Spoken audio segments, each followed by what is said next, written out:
So it didn't show up in my chat screen. And I've got Way. Oh, well, we're a black screen. Hold on. Hey, spooky. Hello. Display. Oh, it's a display capture. Hey, everybody, we're here. Hey, hi, everyone. Welcome in. I forgot I turned that off because Dire Thing and I were working on this thing right here, a fully customized widget that shows our donation goal. Smoke's going right over your face, by the way. I know, I'm hiding in it. I think G should live down here. G. Smells like a skunk.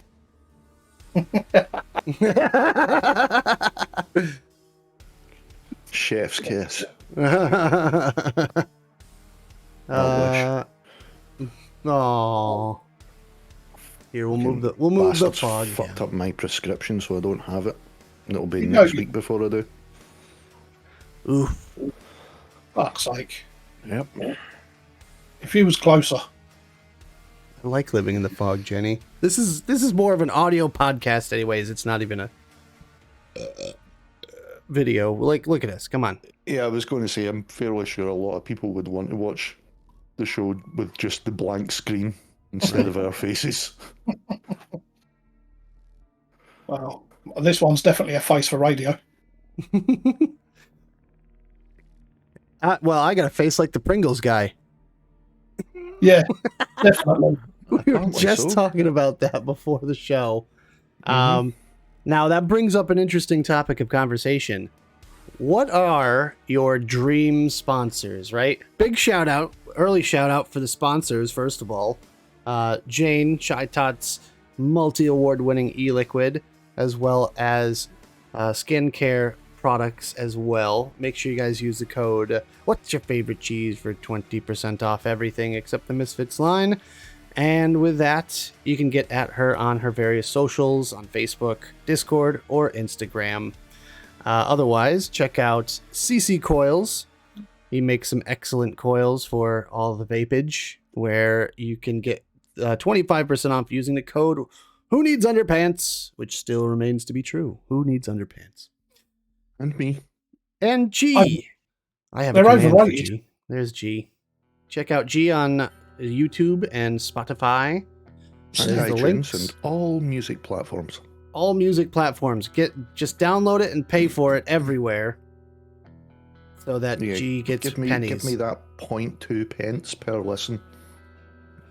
Woo! Just have it on repeat somewhere, you know? Oh, of course, I'm talking, so it must be time for the demon. The demon cat. So, with our actual sponsors shouted out, what is your dream sponsorship? You can have any sponsorship from any industry or whatever. Thank you, G. Easy for me. Dingwall basses. Oh, Oh, yeah. Just absolutely stunning, gorgeous looking basses, and they sound incredible. So that Nice. would be my dream sponsor. well, you can have more than one, right? Like, you can pick a couple. If you want. Warwick. What? Warwick basses. Down. Yeah, Warwick basses. Oh, God. I don't think I've seen a Warwick. Hmm? I don't think I've actually seen a Warwick. What is a war? Bleh. Warlock, yes. I've heard of Warlock. They were made by BC Rich. That's nice. Active pickups. Sounds. Is that what they call a P bass? No. No. Okay. Sounds absolutely incredible. Nice. Hello, Jane. Good evening. Hi, Zan. Hi, Vapor Bunny. How are y'all doing tonight? Hi, Puddle. Hi, Dire Thing. Sorry. Yeah, what happened to the shoutouts? What you mean? Oh, yeah, we haven't really done any shout-outs. You haven't done shoutouts for. Oh God my knows how long. god, yeah. Everyone type something in chat so you show up on the list. Quick, type. It is sexy, Bunny, honestly. It is. the base that I used to use was always my favourite base that I ever had until I got that one. Ah. And Wow. it's just incredible. Wow. Pretty sure I've I shouted think- everyone out. I think for me, the ultimate sponsor would be Exile Cycles. Nice. Exile Cycles, okay. Yep, it's an English bloke who lives in America who builds custom bikes, Okay. and he builds them so there's no clutch cables or brake lines showing. Everything's all neat and flowing. Yeah, everything runs through the frame and the bars. Oh. Cool. What? So you got it's, motorcycle sponsor. A bloke called they're made by a bloke called Russ Mitchell. Come on then. All right. Okay, so I'll pick mine. My dream sponsor would be Micro Center. Come on, let's face Pringles. it. No. Well, Pringles would be super. Honestly, I wouldn't. Okay, wait. We'll break it down. This first category is all to do with hobbies, right? So this, obviously, we've just all kind of stated what our hobbies are. G, bass, music, etc. Mike, bikes, got it. Yep. Me, computers, sure. Noctua. Round 2 is going to be food sponsorship. If you could have one food or drink, well, we'll do food sponsorship first. We could have multiple categories. It's fine. It's our show. We can do whatever we want. There's no rules. Say hello, Food demon. sponsorship. Well, I think G would pick a curry just to get rid of that cat. She looks so Say cute and Say innocent. hello to Curry. Yeah. Dire Thing says Kimber America and Intel. Yeah, it's an interesting one. Where are you going? You wanted up and now you're fucking off again. Ooh. Babe just slid off the bed and head first into the bin. Oh no. Jenny says me, pot noodles, G, Tunux, and Mike, Heinz beans. No, whatever those penny breakfast beans are, those are not Heinz beans. Those are not Heinz. I don't think they're even beans. I You'll think probably find their little specials. they're probably microplastic. Zan says KFC or Taco Bell. Around here, they have KFC Taco Bells. And Pizza Hut sometimes. Okay. Like all in one little thing. Like all in one well restaurant. done, Astrid. This is fresh on today. Brand new t-shirt and there's a hole in it. Oh. Curry. That is why she's known as the demon. Curry. Food sponsor Primanti Brothers. Yeah. We don't even have one of those around here at all. Those are so good. They make beast sandwiches like a pound of cow. I think the ultimate food sponsor for me would be someone that does Wagyu steak. Just Japan. Just food sponsorship Japan. Just Mike Unlimited Wagyu steaks, like just grilling one up for fun every day. Yep. For breakfast, lunch, and dinner, just steak. Damn right. Okay, well, that's a good choice. This is dream sponsorships. You can have anything you want. Mike wants gold-plated steaks. Have you seen that, by the way? Have you seen the steak with, like, actual gold leaf on it? Yep. Yep. People will do anything to make a splash in the scene, I suppose. Well, you do make a splash in the scene when you let go of it. Oh, God. And chefs will do anything to extract the maximum amount of money out of you that they can. Oh, yeah, absolutely. You're paying for, like, a 128th ounce of gold or something, you know? Yeah.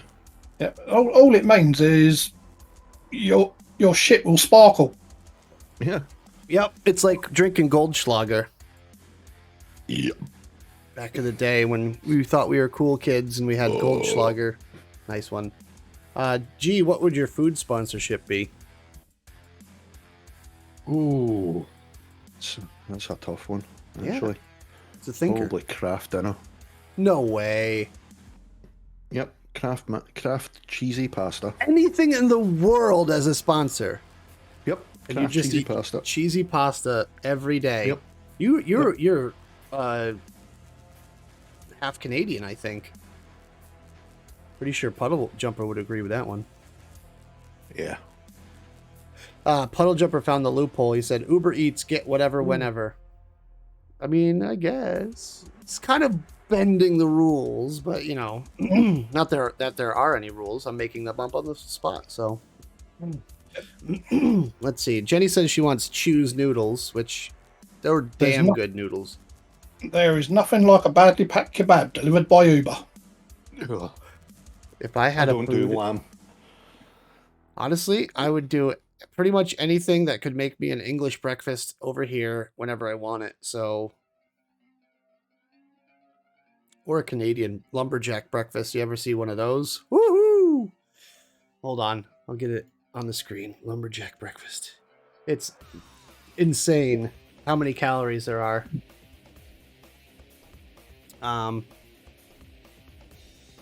It is everything. It's sausage, bacon, eggs, toast, pancakes, Canadian bacon. You can have it with hash browns. Just, it's literally everything. Fair enough. It's you know the part of a complete breakfast? Well, that is a complete breakfast. Nice. I feel like half of these are not even like really giving it like it's all. I don't know if anyone's ever seen Anthony Bourdain's No Reservations, Nope. but I think he did a full-on breakfast one time because I think he went up to Canada and like whoever's place he was staying at like made him like a proper breakfast, and that thing was nuts. Nice. You know, for someone of Canadian French origin, your pronunciation of French surnames is atrocious. What, Anthony Bourdain? It's Bourdain. Oh, Bourdain. Well, not according to every bit of American television that I've seen pronounce it. Yeah, that just says all. It's American pronunciation. Yeah, of but he's an American from New foreign York. words. Let's see. There's really not. I mean, all the pictures show something different, right? Because it's always different. Lumberjack breakfast is just a fucking shitload of calories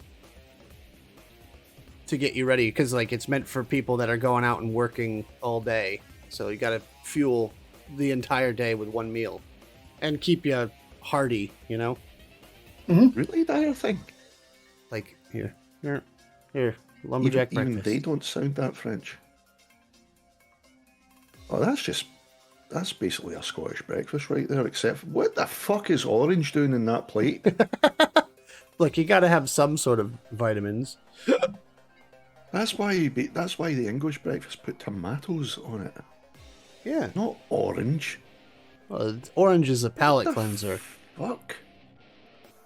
Here, wait. Here's the kicker. Identify the plate. Now that, it looks, I could be wrong. That looks like somebody threw it up. That's I was country. just thinking that. That's country fried chicken, I believe, or chicken fried steak with Regurgitated. white Oh, gravy. yeah. Chicken fried steak, yeah, and mashed potatoes, and then that's just a bread roll. But like, I'm sorry, like Jay says, that just looks like it's secondhand.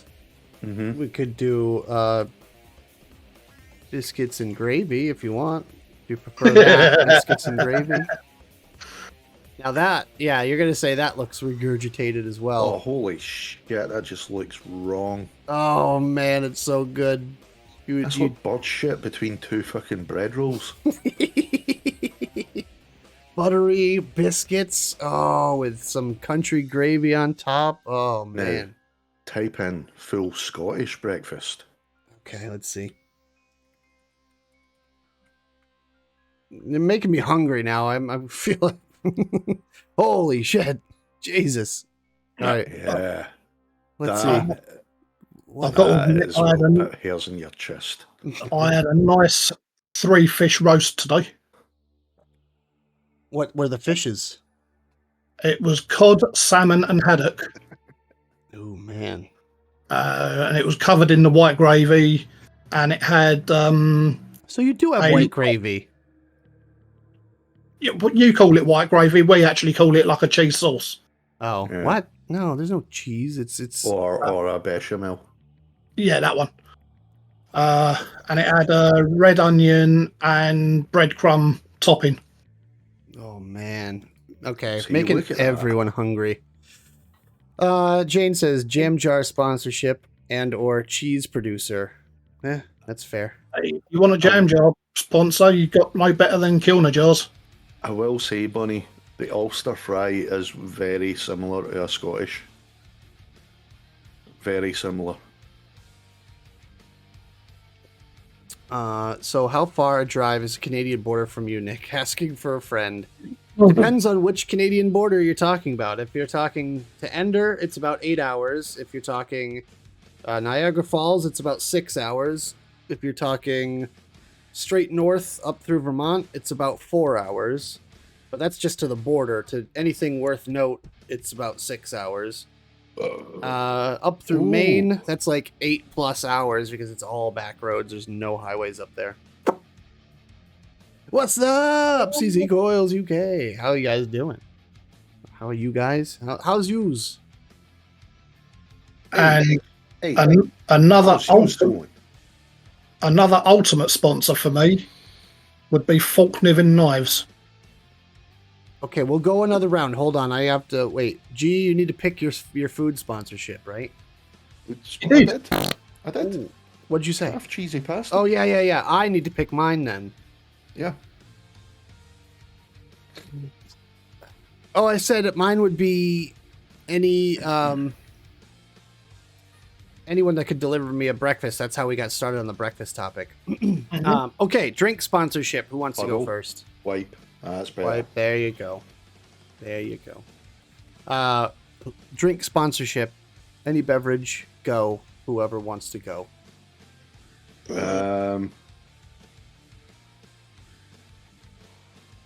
I know mine.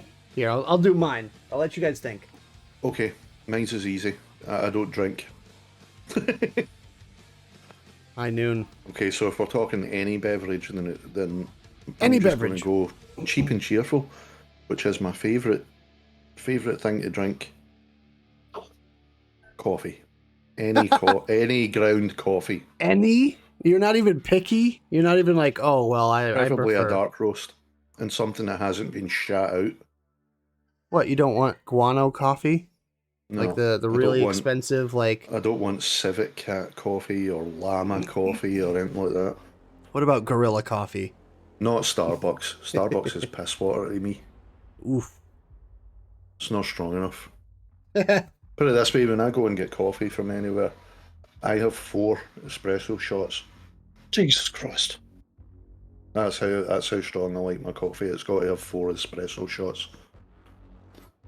That would send me doolally, that would. Which is why I don't like Starbucks, because it's too weak. What about, like, someone in here likes coffee a lot. Is it Bunny that likes the, what is it, Death Wish coffee or something like that? I'd love to think try Jane- that someday. I think Jane is the biggest coffeeholic in the room. Yeah. Easy bunny. Beta blockers. That's why I'm not bouncing off the walls. And plus, I can't drink too much of it. What I don't drink coffee after 5 p.m. What is everyone's favorite type of coffee? Brand, whatever, in chat. When I was able to drink coffee, I used to like Dow Egberts. Damn it, but it's not bad. Now I can't drink coffee. I can't remember the brand name of the one that I drink. Or used to drink. These days it's just Tesco's. I don't really have a preferred brand. I'm currently drinking like Costco brand coffee right now, and it's fine. It's breakfast blend. It's nothing amazing, but Number 5, strength 5. I do like a espresso every now and again. Just straight black, no cream or sugar. Just CC Coil says Black Rifle. Gold Never blends heard of it. Costa Rican roast. Bunny says gold blend. Lavazza. Well, that's it. Lavazza, yeah. Okay. Not familiar. They're good. They're good. They've been in the coffee business for. God Yeah, knows how Lavazza long do now. quite a lot of the vending machines coffee. Oh, okay. Cheap and dark. Skull Crusher at a push. Oh, It's jeez. quite cheap. Lavazza's quite cheap, but it's good for the price though. That's the difference. It's not a Nescafe, but it's like pish. Yeah. For me, it would have to be Vimto for a drink sponsor. Good choice. I like their mango one that they do. See, a lot of people would probably have assumed that I would choose Iron Brew. If I was drinking Iron Brew, it's got to be the original blend. Yeah, yeah. The new one's fucking rank. Full of the artificial colours and preservatives Mm. and flavourings. Well, damn it, I already picked mine. Can I have a second round? Okay, go. Okay, wait. We'll make mine into a new category. My actual drink sponsorship for non-alcoholic beverages would be Arizona, because they do iced tea and it's amazing. Put it this way, if I was still drinking, if I wasn't sober, then I would probably have chosen Buckfast. Well, okay. Right. Let's do another category of like Vice, like smoke, drink, whatever sponsorship. Oh. Yeah. Oh. Go for it, G. In that case, Sour Diesel. Just sponsored by Sour Diesel. Yeah. G is powered by Sour Diesel. It is the tastiest weed on the face of this earth, if you ask me.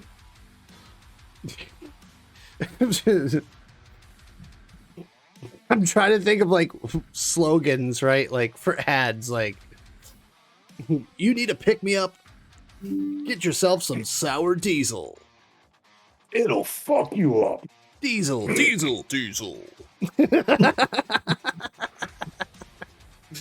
Love it. Okay. Need Mike? to pick me up? Don't bother with this stuff. It'll fuck you up. You want to be stuck to the couch for 8 hours and watch old movies? Yeah, you do. Or While you're at you it. think you're watching old movies, you're watching a blank screen.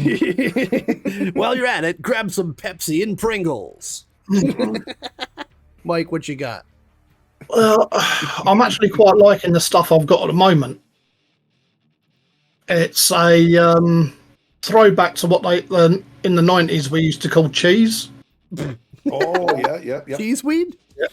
Yep. But it's got a grape flavour mixed in with it. Grape and cheese, Yep. huh? Actually, that could be really nice if you think about Sounds it. quite cultured, actually. Right? Is it French? I don't know where it comes from, but it's fucking nice and it does the job. Du pain, du vin, Fromage? du cheese. Fromage. Yes. Definitely get the proper couch lock sensation from it.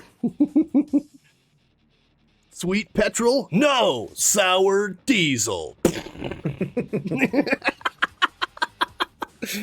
I need to start Honestly, making the radio stuff ads. is just is the smell as well. It's the most incredible smell of the stuff. Yep. See, Mike's weed ad would be way different. It would be like a fancy restaurant, and there's just a bunch of people sitting around like tables. Mine is actually sponsored by Kilner Jars. Oh, there you go. It's a real gas. That's right. Nice. So Mike's would be like people sitting around a fancy like restaurant, like in like all dressed up in their Sunday best and everything, but there's no food or plates or anything. It's just a bunch of people and like being served like platters with like the top things on it, and like they put it down on the table, and like they lift up the top and just smoke pours out, and you just see like a big nugget right in the middle. It's like, oh, your weed is ready, sir. It is the finest cheese. Oh. It is the finest cheese weed we have to offer. You know how some people like when they smell certain foods, their mouth water. Mm-hmm. That's what I get when I smell weed. Honestly, my mouth waters. Yep. Properly, actually, fully salivate. Delicious weed. And then, like, a lot of people don't like the smell, but I think it is one of the best smells ever. I have to agree with that. I fucking love it. Yep. Someone opens a menu and there's just like it's like joints, bowls, bongs, hookah, like all these different smoking things. It'd have to be a scratch and sniff menu. Oh, oh my god! Imagine if they had that at dispensaries. I guarantee you, there's somebody that's done it. Did someone say bongs? Nice. Ooh. Nice little bag. I don't do bongs though. My lungs can't handle it. Oh, if you used a Dynavap and done the bong, it would. See, I don't do combustion though. You don't have to combust it. No. He uses the Dynavap attachment. Yeah. Yeah, you just use that. Little glass stopper, and you put your Dynavap in that. Right. Yeah. I'm still going to get the Storson Bickle, the 90 Plus. Yeah. One of these days, I'm going to order. I will eventually. I'm going to order that PAX 2 or 3, whatever it is you got as well. They are nice, really smooth, and all flavour. I've got the Mighty in the cupboard, but that's more of a session hit with that. Right. See, I'd love that. I'm not being funny. You do one hit on the Mighty, and it feels like you've been properly with your mates having a proper session. Purple haze all in my mind. All right. What's our next category? Car sponsorships. Go.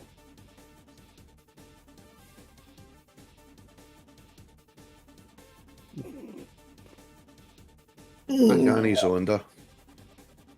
What? Pagani Zonda. Oh, Pagani. Yeah. Pagani. That name is familiar. One of the most curvaceous cars ever made. Yeah. Yeah, the company is Pagani. The model is the Zonda. Ooh, what year? Early 2000s. 2000. Maybe even earlier, actually, now that I think about it. No, the Pagani, Could be late 90s. Pagani Zonda, I'd have to say probably about 2012. Let's see. Is there any? I need a better reference photo. They don't make them every year, right? Like it's like no. I think they've actually stopped making the Zonda. Because I mean, as far as I can remember, they were going since like the late 90s, possibly. Yep. For me, it would have to be Cosworth. Sierra. Yep. Ford Sierra Cosworth. Yeah. I'm with you on that. That was a beast of a car. One model in particular. Really? And that's the RS 500. Okay. RS 500. I mean, it looks pretty quick. It's a little rally kind of car. Yep. Mm-hmm. Interesting. When that thing was in the rally, skirt. it cleaned up the competition. So you guys went with like somewhat normal things. Like I would go for something like Zonda is well, okay, yeah, that thing is batshit crazy. Oh yeah, no, that is pretty crazy. Yeah. See, I was gonna go for the Bugatti Veyron originally. See, if I had to pick that thing's just like a fucking rabid horse. I'm a big fan of Lamborghini, and I really like some of the newer ones. Yeah. But I feel like an AMC DeLorean would be pretty cool to have. Lamborghinis can't turn for shit though. Don't need it to turn. Just want to go fast in a straight line. Or I was gonna go for if I was gonna go for a Lambo, I'd go for like that '80s Diablo kind of look. Countach. Or yeah, Countach, like the very sharp-edged ones that look like a stealth fighter jet. Love it. Countach for me was always the best Lamborghini ever. Until the Diablo. Apparently, Dire Thing says BAE Systems Land and Armaments. Why do I feel like that's a tank? Which, fair play. I didn't really specify. Should say vehicle sponsorship. If you're talking batshit crazy cars, I'd have to go with the Aerial Atom. Okay, whoa. A-E, right? Aerial Atom. All right, let's take a look. Oh my god, what the... You can only get them custom. Yeah. Okay, that does look like a lot of fun. They Dude, it looks like a girder. It has the pull-away of a Mach 1 fighter jet. Yep. They are insane. It looks like a toy car for That's adults. the one that Jeremy Clarkson pulled his back, done his back in driving that thing. Yeah. He shut himself driving that car. Yeah. And he swore he would never get in it again. Okay. Bradley, I get it. This is a Bradley. man that loves speed. Honda Civic, the original Honda Civic, was nice, but I have to say I love the new shape. Oh, just wants a Dodge Ram. At least, is it a 2500 or is it like a big dually giant thing puddle? And I know that they're shit, but I just love the look of the Chrysler PTs. What? Oh, the PT Cruisers. The PT Cruisers. All right, you're I fired love from the look show. of them. No, they look Yeah, no, amazing, you're off the show, but they're G. I'm shit. sorry. They are shit, though. We literally It just called them reminds me PT of losers. It just reminds me of the ZZ Top car. Yes, Stevie, Dillygaff and Jules used to have PT Cruisers. They just look nice, but that's the only reason I like them. So there was a time when my mom was like, well, we can get you a car, but you're not going to get to pick what car. I'm like, I know they are Pasheen. I know they are. Like, why? No, please. It's mutton dressed as lamb, basically. The PT Cruiser. They spent all the time on the look and never bothered to actually do anything with the performance. And a classic English car I would love to own would be the Morris Traveller. Oh, fuck. You know the one I mean, with the wooden back. Yeah. A wooden back, like a woody wagon. My great uncle had one. I just love all the wood when it's all polished and varnished up nicely. Yeah. All right. Weapon sponsorship. Knife wise easy, Falk Niven. None. I am a pacifist. Not even like a pair of nunchucks or anything? No. Pacifist. And when it comes She's to the the medic. Falk Niven, Or the when it comes to the Falk Niven knives, I'm very fussy. It would have to be with a blade made of S35 VN steel, which is it's basically a powder metal. It's one of the new age super steels. I don't know enough about like actual gun manufacturers other than like Barrett. I'd like a Barrett sponsorship, even though they're really basic guns, but like they do some serious damage. Either that or like if you want to go with the classic like Colt. You know, Colt does a number of different things. Zan says Glock. I prefer Walther for pistols. Yeah, of course you would. Walther PPK. PPK? I absolutely love the Walther PPK. It was an elegant weapon though. The new ones are so nice though. The PPK was like a sign of its times, really. Like, but compared to like but the Italian Berettas, a silenced PPK just looked sexy. well, yeah. If you want to, you're literally just gonna go around pretending you're James Bond. It's not that. It's the fact that they are so easily concealable. Yeah, good little pocket gun. Yeah. Not gonna lie. Yeah, you're not wrong. What's up, Eric? But like the full size, full frame 1911 from Colt, just that thing could put a cougar down in one shot. Yeah, the M1911. Yeah, it's a good gun. 45, baby. Or like, I was always a big fan of the Beretta. Yeah. America used the Beretta as a sidearm in the military for years. Yeah, Beretta 9mm. With the M9 designation, that is a very sexy gun. Over-engineered a bit, but very sexy. I'm not being funny. You tell me something that isn't American that isn't over-engineered. It's Italian. It's not American.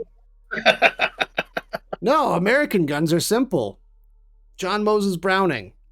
Super simple firearms. Yeah, and you can't beat them either. Exactly. They withstood multiple generations of wars. Like, they still use derivatives of his weapons to this day.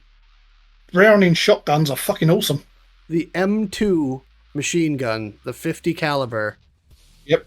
Still used to this day everywhere in our military, and that design is 100 years old. What other weapon do you know that can stand that test of time for that long without major adaptations or improvements? There is no improving it.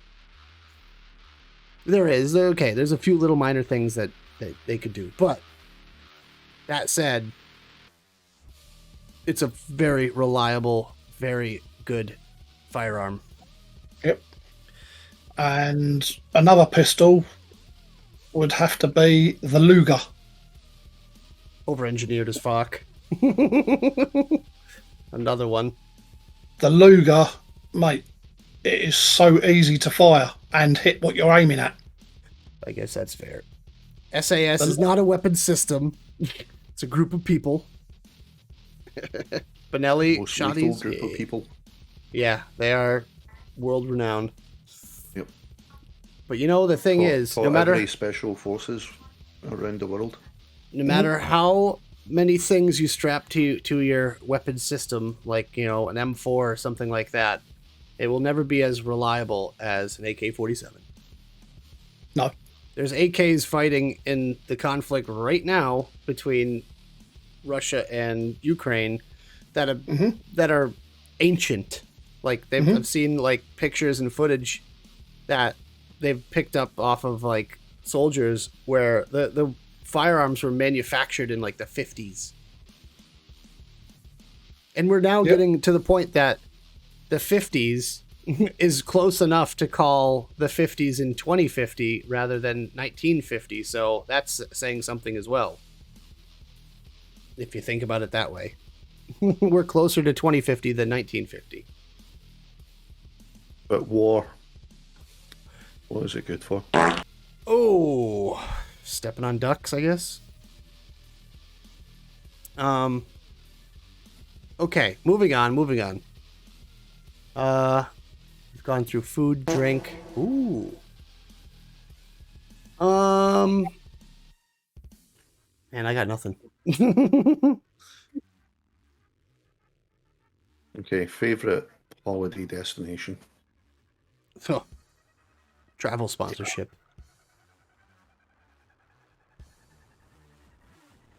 I mean, if it's not obvious enough, I guess the UK. If I were to choose anywhere in the world to go, though, if I could bring, Jenny with me, I'll stop over in the UK, pick up Jenny, and then we'll go. We would go. Where would I go? I don't know. I want to explore like Asia because it's so much different, right? Like the UK is very much the same as the US in a lot of aspects for obvious reasons. Yeah. But apart from we actually history here. Yeah. We got a couple 100 years under our belt. So Well, I cut the You're thousand. just babbies. you know, we're young. We're youngins. We have history here, but we took over the history Yeah. and murdered and appropriated pillaged it. it. Yeah, and appropriated it. Yeah, that's what we do. Just like you guys. Yeah, well, Eh, yeah, that's true. You're hanging on to those little tiny Without Europe, there wouldn't be any America. little would be- things. Quite happy being native without our interference. Right. Well, if I could go anywhere, it'd probably be like Japan. Because Oh yeah, 100%. well, Japan's really expensive though. So if I wanted to go Yeah. on the cheap, I'd go to China. But like I don't know. Mainland China doesn't sound that much fun, I guess. Unless you're going to like the computer hub of like China. Like Shenzhen obviously is like where you find everything. All of the stuff that is ever made. Coronavirus. Well, yeah, is in Shenzhen, China. So if you want something, anything, go to Shenzhen. What's up, DB nerd? Without war, Yeah. we wouldn't be able to fund Dick Cheney's shooting his friends in the face legal fund. Wonder what happened with that. No one ever really like said anything. There was no repercussions. It was just like, oh, he accidentally shot his But- friend in the face. If I could go anywhere in the world, I would want to go back to either Rome or settle in Lanzarote. Where? Lanzarote. It's in the Canaries, Ah, okay. but it's just so peaceful. It's not like a major holiday destination. It's popular, but it's not like it's not like Ibiza or anywhere like that. It's quite calm, you know. But Well, you don't the wanna- people there are just amazing as well. You want to go No. fist pumping? No, I don't want to get sturdy. Yeah, that's a good fair point there, G. I didn't think about that, to be fair. I would love to go somewhere where there's just no people. Mhm. Ideally, right? Just my own little tropical heaven. I don't care if there's Well, no shelter or anything. I'll do my thing. I'll make it. ideal for me is somewhere where people are optional. Peopling, yeah. I mean, there's plenty of little island chains where there's like half the island is inhabited, the other half is just jungle. You know, that's a good point. I've got to be fair, UK based at the moment. My favourite place to go is Dartmoor. Yep. But Outside That's the UK, hopeful. Mike, anywhere in the world. I haven't finished yet. Okay, go That ahead. is only because at the moment I've not been to the Scottish Highlands. Beautiful. It's like 5 hours away. Let's go. Yeah, right. Take a train. Get up there. Beautiful. If you're talking abroad, my favourite place I have been to is Malaga, which is south of Spain. Mhm.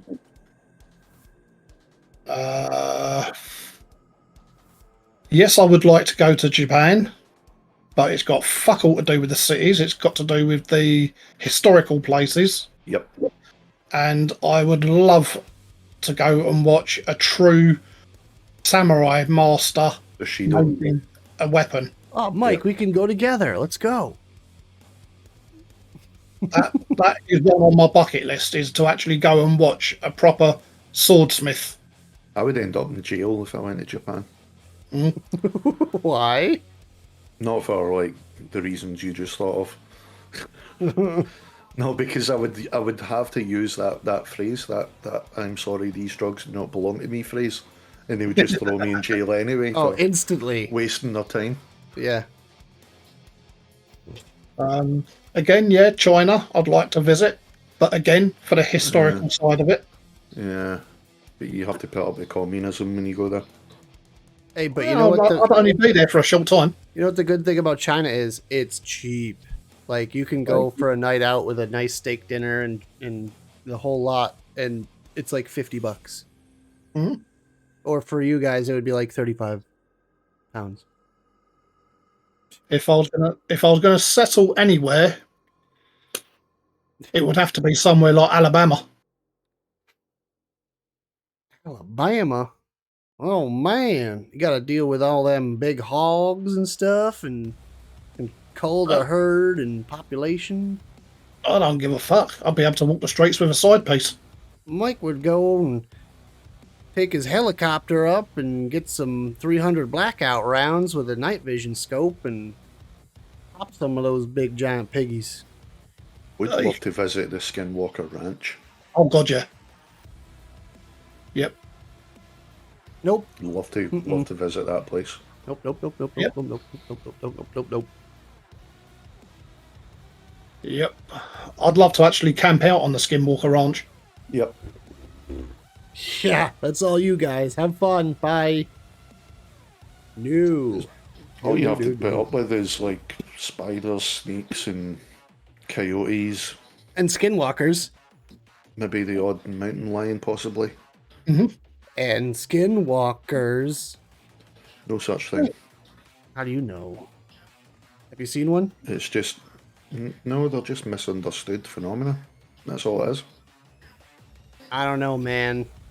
Misinterpreted by ancient people. They seem pretty freaky to me. If the legends are true, that is. It was basically just two tribes playing pranks on each other. Let's dress up as a wolf and freak the shit out of the other tribe. Ew.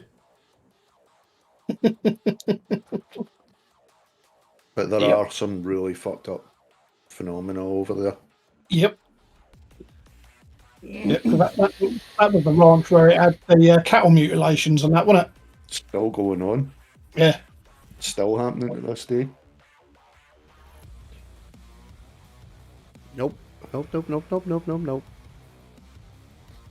Along with weird electromagnetic phenomena and Yeah, which seems to be all centered around the Mesa. Yep. Well, maybe it would be that we launched nukes on our own country that one time. Whoops. could be. Could be. It's weird radiation and shit. Could be something to do with quantum entanglement. Ooh, now we're Yeah. talking. I'd also like to visit Death Valley. I'd say visit. I'd like to ride through Death Valley. Oh yeah, that would be pretty cool on a bike. Yeah. Just, yeah, all you would hear the entire time is "Get your motor running, down, but down, right out of the highway." I just picture Mike with a bandana on his head, just. Yeah. I'd have to put the bandana on this head because otherwise, in Death Valley, that would. Oh God, you'd be It's like- scorched. You'd bake your brains. You'd Yeah. peel and it'd just be like. Yep.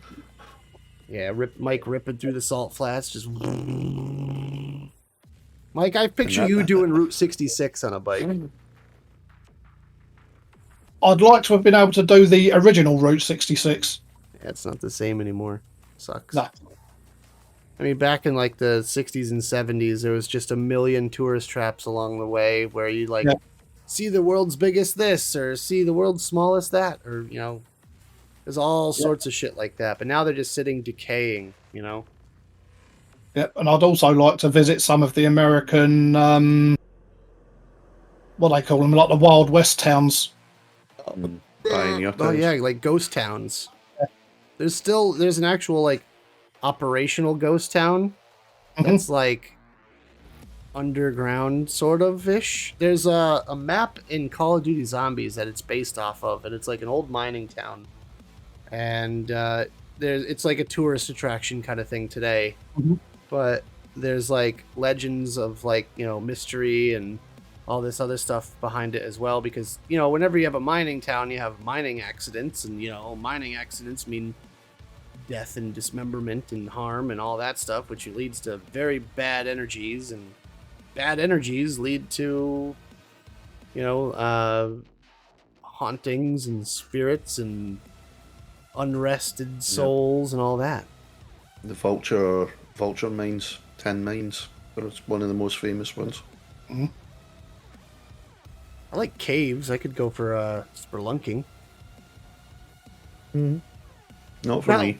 Not like the guy that's in 127 hours or something. No.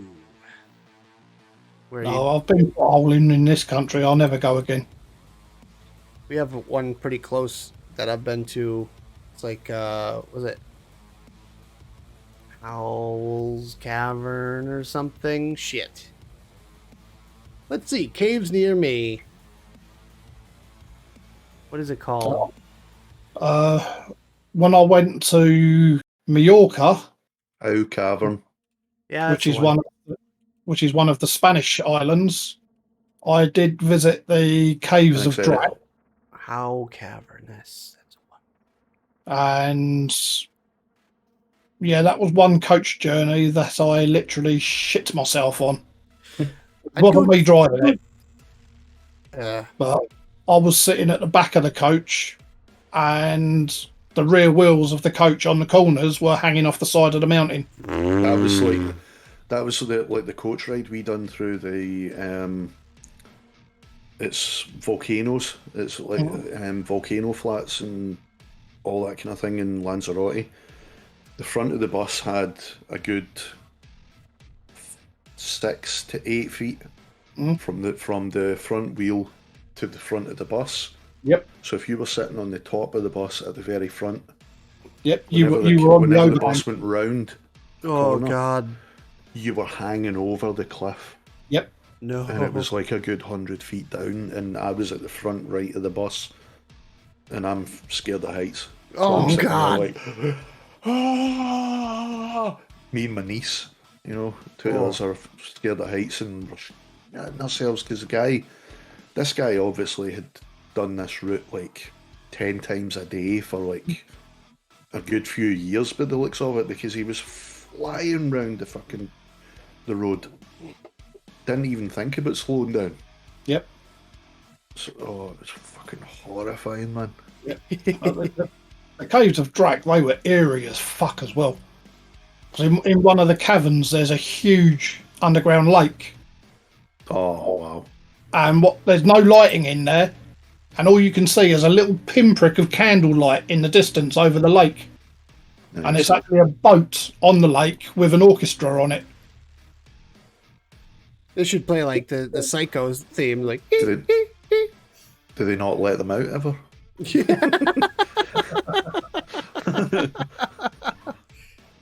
Just raised in the cave on that boat. For that purpose. It's scary as fuck when you walk in there, and all you can hear is just classical music, and all you can see is this little pinprick of light in the distance. Weird idea. I'd love to go to Yellowstone. Oh God, yeah. I mean, there's so much I wouldn't nowadays. Why? Because it's due to go. It's due to erupt. Oh, but it's actually over 1,000 years late for an eruption. Mm-hmm. Oh well, jeez. It's like Jay. It's pretty much been at like 2 minutes to midnight for Yellowstone for God knows how long. Mm-hmm. Maybe it'll cause the end of the world. Well, just America. Yellowstone would actually put the majority of the planet in what they call a nuclear winter. Yeah. Ah. Oh, well, you guys are fucked though. Yeah. I'm like pretty far away, so I'd have a couple of days. I'd like. Yellowstone. It's a super volcano, mate. Wouldn't matter where you were. The whole continent is fucked if Yellowstone goes. Yep. Well, it's the biggest caldera in the world, isn't it? As Mike said, it has like really nasty implications for the rest of the world. Well, I'll just bring a few water bottles and we're we'll more just likely to survive. pour it on there. Hey, I've got my British Army sleeping bag down in the garage, and that's comfort zone down to -40, so I'm safe. Nice. Mike plus sleeping bag equals super cozy and nuclear winter. Mike's going to the cave with the orchestra in his sleeping bag. Yep. That's a good plan. At least you'll have your entertainment. So you know how there's like the little lookout stations on the west coast of the like UK? Yep. I would love if someone like actually owned those and fixed them up a little bit and made them into like Airbnbs. Imagine You're on that. about the pylon built things that are in the Thames estuary, ain't you? Yeah, there's just a shitload of them. They were like submarine lookouts. Yeah. Yeah, I think there's actually 7, not a shitload. Okay, fine. 7. But you know, buy up all those and like fix them up and make them into little Airbnbs. I'd love to stay on one of those for a night, just out in the middle of nowhere. Be claustrophobic for me. Claustrophobic? Like down in the British Channel, you've got the Second World War forts just off the coast of Portsmouth, and one bloke did buy one, and he turned it into its own country. Nice. Wow. But he sold it now. No one lives in it anymore. It's like Petopia from Family Guy. How he had his own country. Yeah.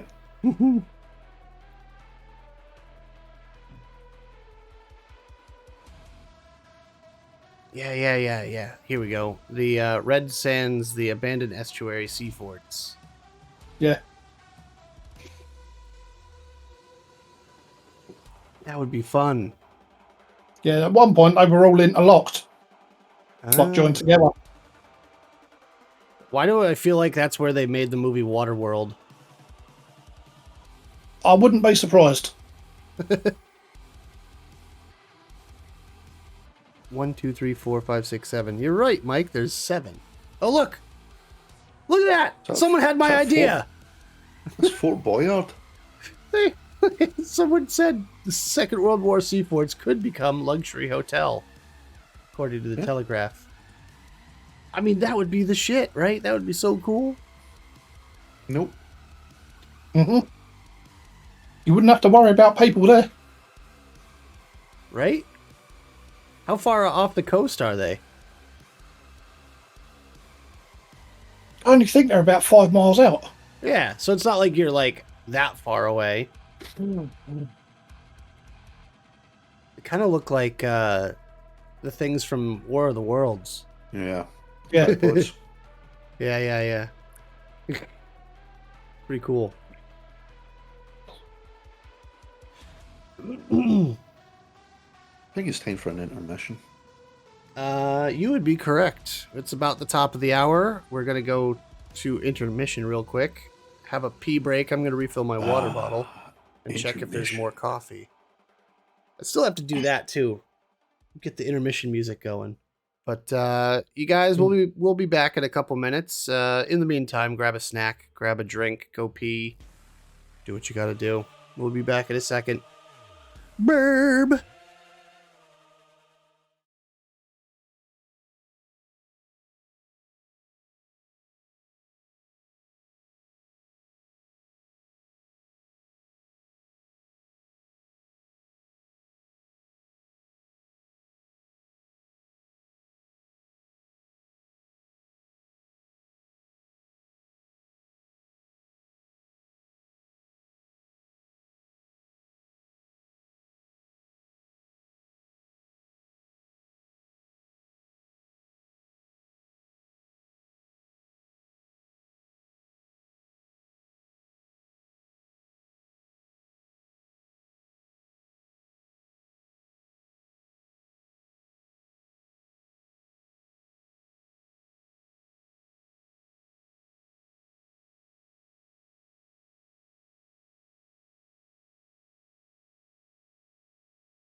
Okay, we back.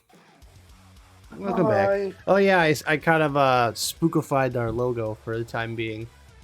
I actually kind of Yeah, I like the noticed. look of it. Yeah. Dun, looks dun, good. dun. It's a horror movie. Probably gonna end up updating the entire overlay. Again? Probably. Well, you know, Man's obsessed. I can't help it, Mike. It's what I do. I know, you're a tinker. I'm gonna probably end up doing it at the beginning of next year. How about that? We'll leave it for the rest of season 5. Season Fair 6 enough. we'll refresh the look. Something a little bit more interesting. Like I kind of went, you know, very basic and simple because I just wanted to kind of have a clean slate, wipe everything clean, and then start fresh. And then once we start getting getting our identity down, right, of like what we're all about, we start building it back up. And I think we're at the point now that we sort of have our identity, and we're gonna kind of like build it back up. Which, you know, I gotta say, this music that we listen to is actually pretty sick. Like the stuff that we play copyright free just during the show and in the intro and outro and all that. I am into it. I dig it. Fair enough. It's all like metal and, you know, everyone of us is into it, so that's cool. But yeah, so now that we have like that kind of like identity and personality to the show, we're gonna kind of build it back up a little bit. So I just wanted to take a second and say that if anyone wants to donate a couple of pennies over here to the Sophie Lancaster Foundation, it's right up where the subscribe button normally is. And obviously every bit of ad revenue and everything else that goes through this channel will be filtered through to the Sophie Lancaster Foundation. But any extra little bit, even if it's a couple of quid, helps. So entirely up to you, though. We're not gonna hammer on about that. We're just gonna keep the show moving along. But I will. I'm gonna put in a few today. I think. Let's give 5. We'll give 5 quid today.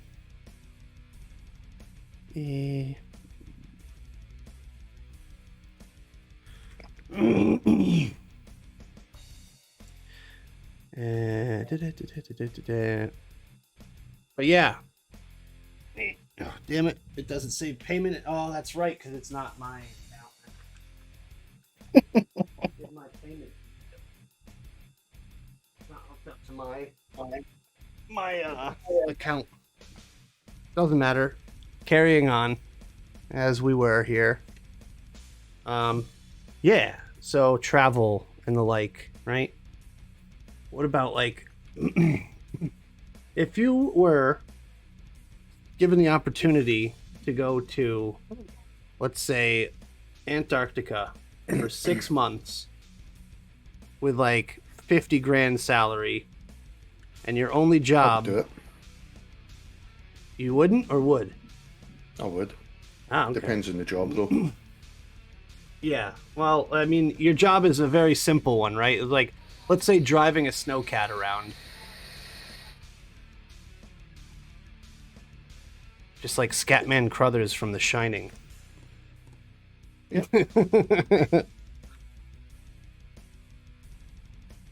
Interesting area of the world. You've got... It'd be even more interesting once all the ice melts. Find out what's beneath it. Aw, gee. Shucks.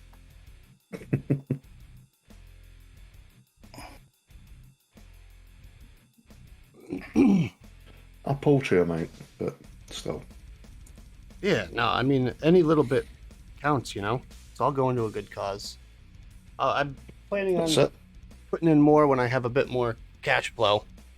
Same. Yeah, it's a good cause. I appreciate it. So, G, you would do it? Absolutely, yeah. It's an interesting part of the world. Yeah. I agree. All those penguins and whatnot. Let me, I'll refresh the thing here, maybe. That's it. Ooh. Oh, there it goes, yeah. It did update, but not live. Well, It did my end. Well, yeah. I mean, I just refreshed it manually, that's all. Should have updated itself. Should I put on... I do have refresh browser when scene becomes active, but I don't know if it's a thing that, like, it's not pinging back or something. I don't know, man. We're working on it. And so far, it at least looks nice, right? The little donation thing. Yeah. Mike, would you do it? Mike, would you Gotcha. go Without out a doubt. 50 grand for 6 months work? Without a doubt. Yeah. I mean, let's face it. It's I've fucking got plenty of cold meat there. on me. I'm not exactly going to get that cold, am I? It's so cold though. You don't even know. It's minus 40. Yeah. Or even colder. That's like if it's sunny. Can I'll cope take with your that. sleeping bag. I'll be all right. We're British. We can cope with the cold. You'll just complain the whole time. I think the other workers there would kill you first. Yeah. So, there's actually, I watched this channel on YouTube called Barely Sociable, and he did a little piece on like laws and stuff in Antarctica because it's owned by several different countries, technically speaking. Yep. And there's people from different countries working there at all times. So one time, there's a lot of cases of drunken disorderly behavior. There's a lot of cases of even sexual assault, because there's like female workers and people get stumbling drunk and try to pull some stuff. But they do have like security and things down there. They have like I don't want to call it police force or anything, but like it is sort of like that. I have a militia. Sure, I guess. Peacekeeping Sure. force. Yeah. But yeah, there's also a case where a guy actually died. Ooh, there's a little guy. Wipe it up, puddle. Oh, Jesus. Yeah. So there was a guy that died there. And the problem was like he complained about like stomach pains and stuff like that. So we went to the doctors there, and the doctor was like, "Oh, it's like, something minor." They put it down as like an ulcer or something like that.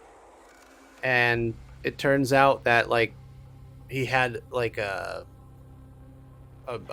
pretty major problem, but they had the machine that was capable of detecting that problem that he had like in his blood or something, and it wasn't operational.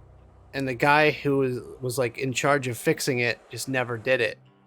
So, and they never reported that back to the base, like the home country or whatever, so that they could send replacement there or whatever. And this doctor basically didn't do enough of his job to determine that like, oh, well, maybe we should get this guy checked out. Nope, he just said it's an ulcer. Sort of like G's situation with the person you were in care of. Where just a doctor not doing their job. And the guy ended up dying from it. And the laws regarding how it should be handled were like all over the place. It's so like in limbo because of it. Because it's like, well, I don't know. And like, Because there's so many countries involved with their own different laws and bylaws. Yeah.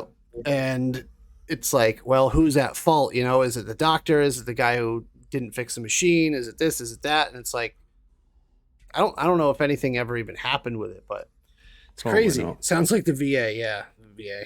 Jesus. But like, it's funny because like Antarctica has a very interesting history because you can't get further away from people for the most part, right? Besides the people you're with. So the bottom of the entire planet, sort of, if you don't count the fact that our planet's tilted, etc. But it's the coldest, most harshest. There's nothing living there besides penguins, and that's only on the shore, really. I mean, I doubt they live inland that much. It's a huge landmass. Well, pre-precession, it was glacial. almost equatorial. Wow. But like, and even during like World War II, the Nazis used it as like Oh yeah, a base. Operation High Jump. Yeah, they actually used it as a base. They were occupying it, and there's like still equipment there. Yeah, they used it as a launching place for to get over like South America to North America. Yep. But it's like, Supposedly. yeah. Well, there's photographic evidence of them being there, and there's still like I said, there's like equipment there and all that. But as far as like the military implications, it's kind of like unknown what they were up to, because Germany did some, well, can't even say Germany. The Nazis did some wild shit in World War II. Yep. Human experimentation and all that too. So like, they could be up to anything. There's a lot of lore that was actually where they done their research and development. Yep. Hi, Demo. There's actually a really bad movie. Ooh. Just a little guy. It's a really terrible movie. I think it's called Red Snow or something like that. It's all about like Nazi zombies in Antarctica. Oh, Dead Snow. Dead Snow, that's the one, yeah. It's a horrible movie. But like, I love the concept, right? Like, absolutely adore the concept of like, you know, human experimentation gone wrong in an underground bunker deep within Antarctica and stuff. Like, dude, that's so fucking cool. Yeah, Then you've got the ultimate Antarctica movie, The Thing. Yep. I don't think I've ever seen The Thing, I'll be honest with you. I would love to be able to read the authentic paperwork for Operation Wolfenstein. Oh my god. It's all in German. Can you read German, Mike? That involved the Order of Thule, didn't it? Yep. Yeah. So, yeah, Operation Wolfenstein, crazy. And to think that I played those games, those are some of the first games that I remember growing up with, is like the Wolfenstein games. And I'm like, the lore, I'm like, wow, this is a crazy story. Well, guess what? Some of it was true. It's wild. Crazy to think that they went as far as they did, you know, with their experimentations and different ideas with the occult and all that stuff. I don't know if anyone's ever played the second game, technically, not like Wolfenstein 2 or whatever. Like, there was an expansion pack and all that, but like the next game that they came out with was like the full 3D first-person shooter. Is that the New Order? No, before that, way before those games. Oh, okay. This was like early 90s or mid 90s stuff. Hold on, I'll find it. But yeah, it's like, I want to say like Return to Castle Wolfenstein, maybe? Could be, actually. Wolfenstein. Yeah, it's Return to Castle Wolfenstein was like a really early first-person shooter. The graphics were pretty good considering the time, and the game was, I think it was excellent. But that game kind of like went with the whole theme of human experimentation and the occult and just ran with it. But just having any basis of truth, like as far as the official record is concerned, nothing ever happened, right? Like they never ended up getting anywhere with it. But they tried. They tried some weird shit. They tried to make super soldiers. They tried to make, you know, basically mech warriors. They tried to give their troops meth in the sense that they would become super soldiers themselves by not feeling pain and not having any fear. Yeah, just meth. It's the cause of and solution to all of life's problems. Mingala's department. Yep. And the occult, they were trying to potentially like raise the dead. They were contacting the dead, all that stuff. Like, if we think the MK Ultra project was bad, they did some really fucked up shit. That was the Order of Thule. Mm-hmm. Dude.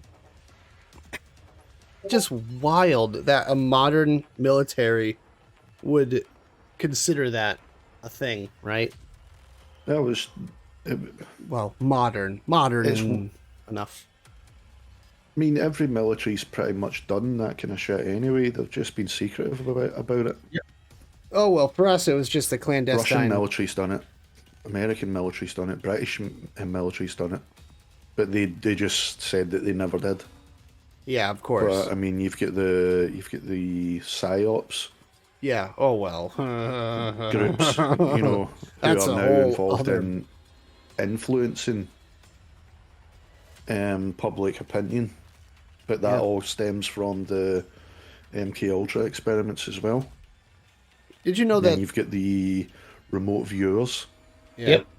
and as kooky as it sounds, it actually fucking works.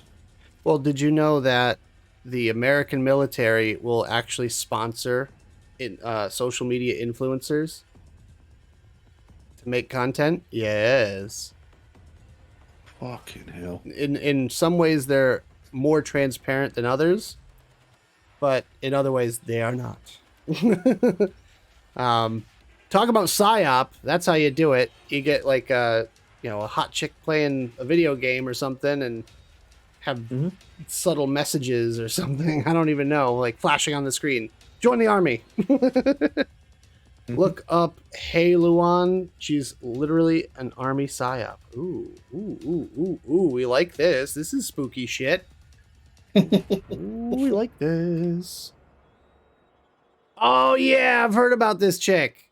So literally, social media influencer who I don't believe she's in the military, or if she is, she's in a role that doesn't really have like, it's basically like she's like a desk worker essentially, like that's her actual designation.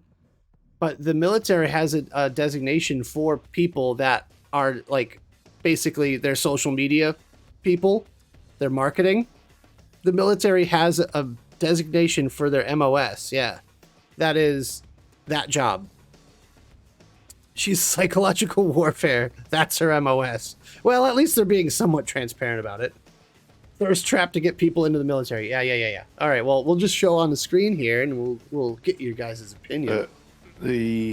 Apparently Join the psyops army. Psyops are heavily involved in the media. Mhm. They are. Join the army. You've got there's some brigadier that served in the psyops in the Afghanistan war. Why do I feel like this needs to be a thing that was like steal her fit? British brigadier who served in the psyops in the Afghan war, and he's now in charge of liaising with world media. Oh, that's fun. What does that tell you? Yeah. Part for the other side. Ooh. We're all warmongers. We just don't even know it yet. She's as much of a warmonger as, anything else, right? It's just that she's a attractive female that's holding a gun and wearing camo. But she gets to do stuff all over, like, everywhere that, like, kind of promotes the military. And it's like, how does she get to be on a live fire range watching, like, a tank shoot, like, for social media? Because she's high wanking. She's a high-ranking officer. Military e-girls. Yep, that's the whole thing. Military e-girls. That's nuts. Yeah. Yeah. But, like, dude, it's kind of sad that it goes that far,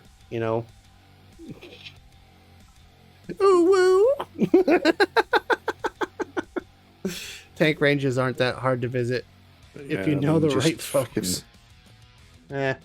Or you have a pair of bolt cutters. Everything you see, hear, and read on the internet with a major pinch of salt. Yeah. Read between the lines. Yeah, don't believe everything you see in media, whether it's mass or social. Like, I hate to use the term, but do your own research. You're more likely to hear the actual news from YouTube these days. Yep. Oh yeah. The trouble is nowadays you have to read between the lines of between the lines. Right, right. Well, because that's the whole thing. Because that's how the phrase conspiracy theorist started in the first place, was to throw people off the path of where they were going. Because like when, let's say, like the first Roswell incident, you know, that kind of thing, that was something that we did. Obviously it crashed and we had to cover it up, and the way we did that was not only falsifying information and like hiding shit, because like I read the actual report from that night, and then comparing that report to what the newspaper reported was way different. Yep. Because they interviewed, obviously, the farm owner that crashed on his Mike property. Brazel. Yeah. Yep, Mike Brazel. So... But that's because America done what they always do. They appropriated the technology. But then we covered that up. And then slowly let it bleed out into public. I mean, there's documents supposedly pertaining to the shit that came out of Roswell and subsequent crashes that show that the whole fibre optic revolution came from crashed craft. And you can laugh at it all you like, but I mean, you look at the news nowadays and it's all over the place. But we are conditioned to think that the people that are thinking like you, G, are nuts. Because definitely seen. But that's because the military and the government basically told us we're nuts, because they're like, oh, that's crazy to think like that. You're a conspiracy theorist, right? Instead of going, well, no, I saw it with my eyes. I know what I saw. And and like, basically they tried to paint this picture like, you know, the guy that's located the crash site and all that was like just a crazy old man kind of thing. But he was like well respected in town. Everyone knows him. But like, it just so happened that it happened in a small town where everyone knew each other. But like, no one's going to listen to a little farmer in the middle of New Mexico. They're going to go, you know. And this was before the days of like mass media. It wasn't on the world news that night, you know, or within the hour. But I mean, the nutty thing is as well, you've got folk like Neil deGrasse Tyson, right? Now what's his job? He's like a fucking astronomer, physicist, and all the rest of it, right?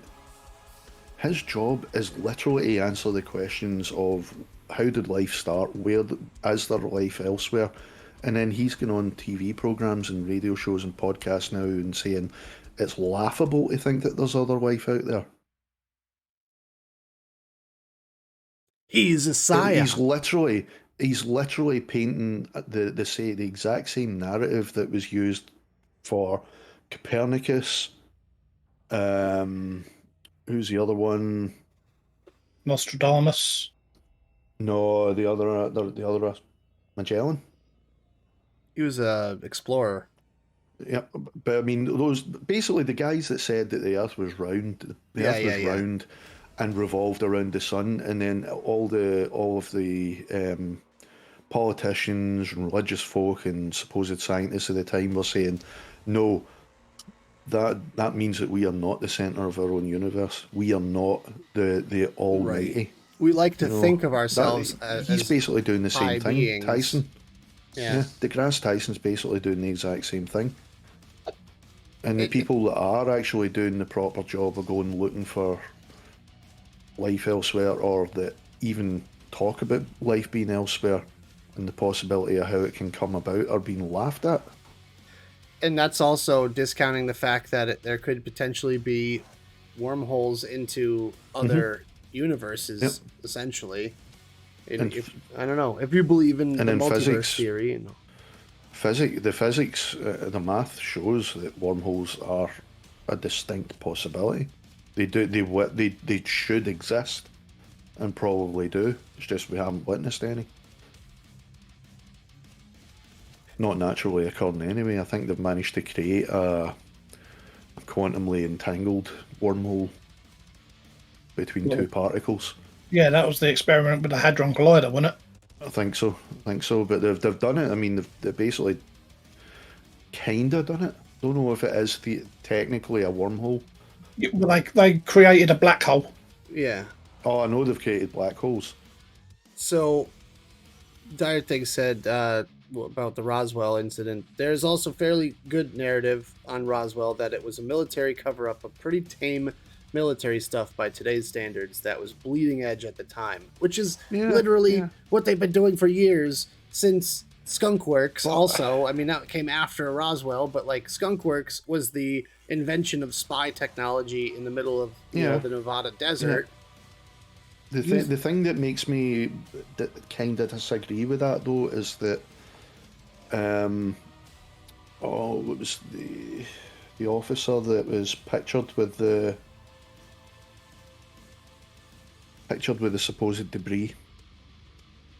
Oh, I should know that. I talk about him all the time. Come on, you're the expert. Anyway, the famous picture of the guy sitting there with the supposed debris, and it's basically balsa wood and tinfoil. Yeah. And you can tell by the look in his face, he's just like, "What the fuck are you making me do?" You know. But he was part of the original squadron that detonated the first nuclear bomb. That's where they were based out of, was Roswell. So he was like, basically the top gun of his time. Jesse Marcel, that was his name. Now he was high ranking, he was the top gun equivalent of his time, and yet even he didn't have a fucking clue what it was that crashed there. Well, a lot of times the test pilots, alien to even him. So right. That tells me that it was way beyond anything that we had. So a lot of the test pilots at the time weren't really told what they were flying. They were told like this is this. It has this many pounds of thrust. It has this much lift. Get in, fly it, go up this high, go this fast, pull this many G's, and come back down. Yeah. They don't know what it's for. They don't know if it's going to carry a nuke. They don't know if it's going to be used for taking pictures. Like they're just. I mean, you would recognize at least out of the debris a traditional propulsion. You're going to be able to at least see that much because every flight vehicle that we have is propelled by the same means. Right, that we know. Doesn't matter how advanced it is, it's got to have the same propulsion. Right. But he didn't even recognize any of the shit. He was the top flyer of his fucking time. The squadron that detonated the first fucking nuclear bomb. Mm-hmm. So, if he didn't even recognize it, what the fuck was it? Yeah. Well, that's the thing. If you're not cleared to know, right? Like Dire Thing said. Mm-hmm. Also, going back a little bit, Tyson is also these days way outside his field of expertise and behind on the topics he did study. Too much stardom. Take most of what he says with many grains of salt. Oh, yeah. So, basically agreeing with what you said there. He also says, there's a local Hardee's. You can see Hangar 18 from where I went to school. There's always something covered up. Well, yeah, because we're constantly pushing the boundaries of what we can do and how we can use it for, a military purpose or some sort of tactical advantage on our, counterparts. Because that's the nature of military technology. That's why we fund the military. And that's why, you look at the budget bills and they're like, oh, it's just, $4 trillion or something to the military. It's like, why do you need that much money? Well, we're experimenting on things. We have no idea how it works, and we're trying to figure it out. and we're pushing out into outer space now for our weapons. You know, like before it was, if you look back on historical, military arms, you got like first thing is like somehow being able to hurt the enemy from a distance. So it was like, spears, arrows, cannons, rifles. Moving forward, it's, planes, helicopters, balloons, submarines, all these different propulsion methods doing the same job is just trying to reach out and touch the enemy without being touched yourself, giggity, and doing it in a way that the enemy can't hit you back, right? So like the next frontier is obviously space and robotic technology, drone technology. I mean, it's being used right now on the battlefields in Ukraine against Russians, and they're basically using fairly simple drones, fairly cheap drones as weapons, piloted remotely. I mean, the simple ones are basically just this company right here, DJI, the little phantom drones with a solenoid on it that drops a live grenade. Super simple, but it's a way that you can hurt the enemy without getting hurt yourself. It's kind of genius. But what better way than go into outer space and have a space weapon? There's also kamikaze drones now. Yes, there are, and the Russians are using them against Ukrainians a lot, and they're getting them cheap from, I want to say it was Iraq or something. There's a specific model used and stuff. Demo and I were watching some stuff the other week about like the technology that they're using over there, and it's like really cheaply made, flimsy drones, but they have warheads on them, and they just fly them in, boom, blow the thing up.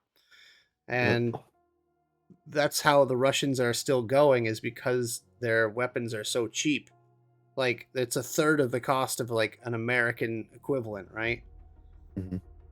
So it's wild to me to think that you can do that sort of thing nowadays. And it's like every time the military has a technology, it gets kind of passed through and down and simplified and made into a civilian variant that's more affordable and meant for consumers, right? It's why we have so many cool toys ourselves, is half due to like military stuff. But you have space weapons now. That's why we made the Space Force. Space Force. That's just another fucking black hole for money to go to. Oh yeah, 100%. I guarantee you they haven't done fuck all yet. You're funding nerds to hack people and to control drones. I mean, what was it? Something like 60 odd billion is unaccounted for in the Pentagon's budget. Yeah, it's pish. Nothing. 60. It might even be trillion now I think about it, but it was some ridiculous amount of money. Drop in the bucket, is unaccounted for in the audit of the Pentagon's budget. You know how much money we probably spend? Disappeared. We probably spend almost that same amount on covering things up, hiding things. There's lawyers that are all in this, saying that a lot of the cover-ups. Now, I do agree that there has to be a certain amount of secrecy when it comes to like military technology, yes, but a lot of the stuff that's kept hidden from public is illegally withheld because it's so tied up in private contracts and all that. Yep. And that's the reason why it's private contracts, is because they can hide behind the company's secrecy rather than being held accountable for military secrecy, which is answerable to the public. We have a bunch of places near me that manufacture pieces and parts for military stuff, right? Yeah. I mean, I know a guy that comes into my shop that works, he owns his own machine shop, and he has government contracts. he has no idea what he's making for them. It's a bolt or a screw or a nut or like little teeny tiny piece, and he can invoice them basically whatever he wants because it's a military contract. So if it's like a specific threading for a specific part, it's got to be made of a specific material. It could be used on a helicopter rotor blade. It could be used in the back of a cargo airplane. It could be used on a truck. They don't know. They don't care. They're just making the little tiny bits and bobs. But that's just, like you said, a money funnel. Just dump money down the... It's a black hole for it to disappear into. Yeah, because it's the government. And they'll just approve it no matter what. So if you want to invoice someone, if you say, oh, we need, you know, 250,000 of these exact same screws, all within super tight tolerances and all that, how fast can you get it done? And you're like, well, that would take us about 3 months. They go, okay, what's your price? And like, you got to factor in man hours and this and that, and waste and cost of materials. I can't remember when it was or whatever, but I mean, there was supposedly some audit done, and it was like the Pentagon had basically said, oh, it's $200 for a pencil. Yeah. You know, they're way over estimating the cost of things just so that they can get the money. Well, yeah, that's the thing. And then funnel it into black projects. Well, also, like, it's like how the military hands down their old vehicles and weapons and everything else to the police force when they're done with it, and they write it off. They're like, well, there goes $1 million or whatever for a Bearcat or a truck or something like that. Yeah. Because they go, well, we don't need it anymore. Paint it black, give it to the cops. And that's why we have a militarized police force. But, you know, it probably helps. I'd say it keeps people, officers safe, at least. But besides that, kind of going way off topic, and not that we really had a specific topic in mind here, but kind of going back to the whole cover-ups and secrecy and government spookiness and all that. You know, there's a lot of talk about the government finally admitting there's UFOs now. It's like, we all kind of knew it for years, because there's not doctored up footage. There's tons of doctored up footage of, you know, crafts and lights and this and that. And there's also a lot that can be explained away. It's like whenever someone says they see orbs in a video of like an old cabin or something like that, they have this shitty old camera that they're recording in pitch black darkness with the light, with a light on it, and they see like an orb or something. No, that's just dust. That's what dust looks like, way too close and out of focus on a lens. You know, it's like, oh look, there's a giant being in front of my camera. Oh my god. Oh wait, it's just my finger, way too close. The thing is, though, I mean, apparently the Pentagon's put forward a reward for anybody that can hands down provide proof, like totally incontrovertible proof that this is a UFO on camera. They're offering a massive reward now for it, but the way in which they released all of that, though, all the statements and footage is weird, because it's just, they're not doing it publicly as such. You know, they're not having like a big news conference and saying, by the way, there's these things. They're not anything human. There's no way it can be human because it's far too advanced, and it's eluding all of our fucking scopes and measurements. Plus, they seem to be defying the laws of physics, so it can't be ours. Yeah. They're not going in front of a press conference and saying this. They're basically just going, hey, New York Times, there you go. Yeah, but and then, New York Times also have... Or release it in a COVID fucking budget statement. But saying that they give it to the New York Times. The New York Times doesn't want to make themselves look like an ass if someone gives them something fake. So that's why they don't release it. It was Leslie Kean that basically done that. Leslie Kean and, I can't remember the other guy's name. But she was the one that actually done the story, and but it's just weird the way they're doing it, though.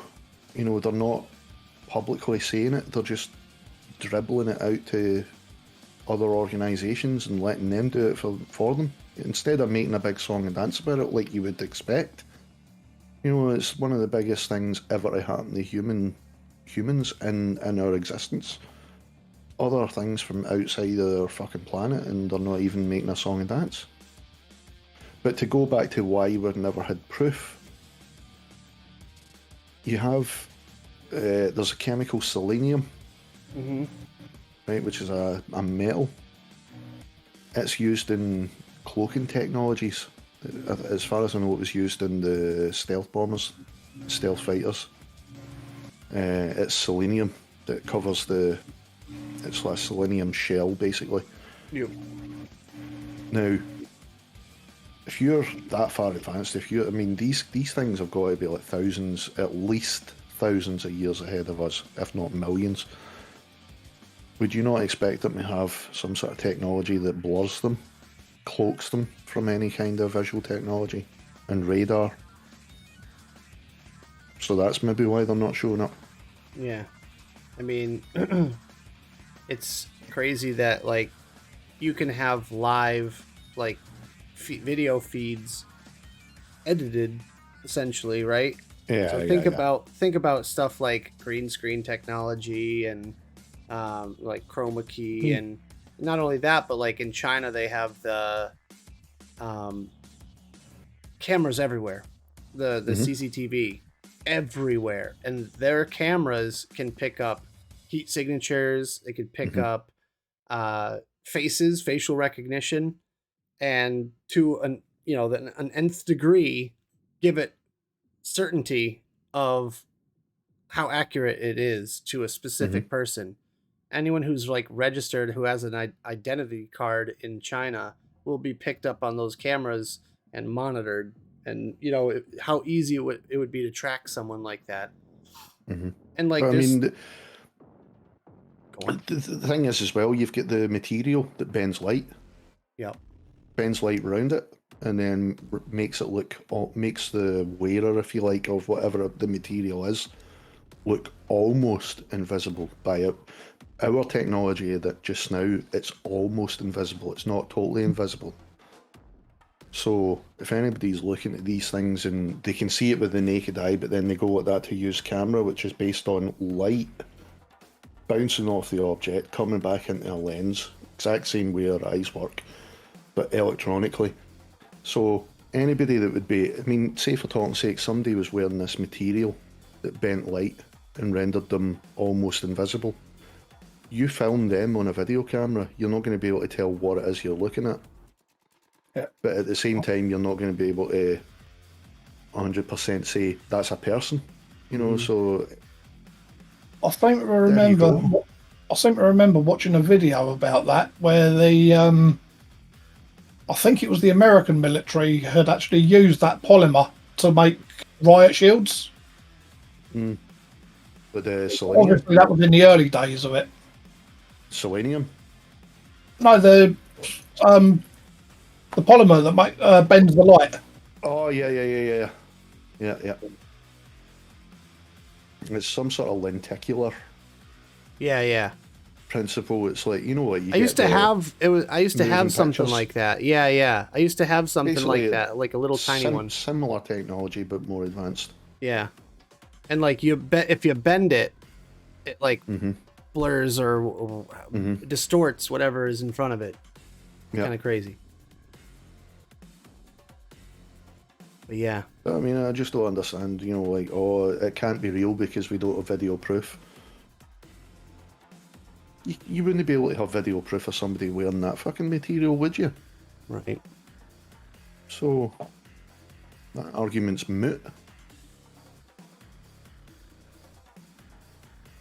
But, at the end of the day, it's all going to get covered up and hidden and thrown under the rug, and you're going to be called a lunatic because it's not mainstream. For some reason, anyone who has an idea that's not within the realm of, today's technology and possibility is called a lunatic, because we as human beings are kind of programmed to only accept what we can see and prove and touch and all that. Yeah. We aren't ready to accept the idea of things happening outside the realm of our own possibility and our own knowledge. I would have said that up until like maybe the 60s and 70s. But I think definitely today, like now I think the majority of the population are ready. Yeah, I've got to be fair. I don't think I agree with that statement, Nick. Go on. Look at the amount of people that follow religion. Right? Well, but there's religious people that will call a UFO enthusiast crazy. Granted, but you saying about you believe in a big fucking invisible guy in the sky? Yeah, you saying that a human being can't accept what we can't see, effectively. Or well, okay, so it kind of coincides with the fact that it would be pop culture and like popularity and popular thought, right? So this religion has been handed down to us for thousands of years. That's what the other thing just said. Yeah, we've been force fed it, so it's become little guy. It's become mainstream.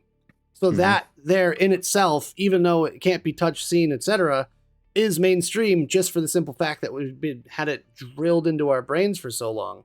If this universe didn't have the idea of religion, but instead had aliens, right? If we just went with aliens exist, that's why we're here, that's why everything happens the way it happens.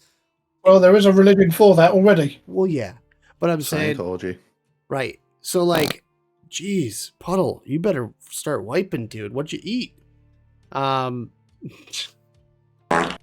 So well, just to say, but Dyer thing said by religious measure, nobody will accept UFOs for another 1,000 to 1,500 years. That's what I'm saying. The Vatican have even said that they believe there's life elsewhere. Yep. So it doesn't go against religious doctrine. I mean, how could it? If you believe that God created everything, then you would therefore believe that God created aliens. Exactly. You're basically forced to accept that. But that's what they were forced to accept as well. Yeah, exactly. I just don't think that we are, well, especially religious folks, are ready to introduce a being that could potentially be more powerful than their God in that sense. That's exactly what it is. That's what it is. They don't want any competition. Mm-hmm. So, in a sense, like, what I'm trying to say is, like, yeah, the human being, the average human being, I should say, can't really accept the fact that there's aliens, but can agree with, like, religion, or they don't, you know, it's either or. But the mainstream, until it becomes mainstream, that it's like, okay, well, aliens are out there, they exist, they're somewhere. We don't know anything about them, much about them, really, but they're there, you know? Mm-hmm. And like Dyer said, it's going to take a long time.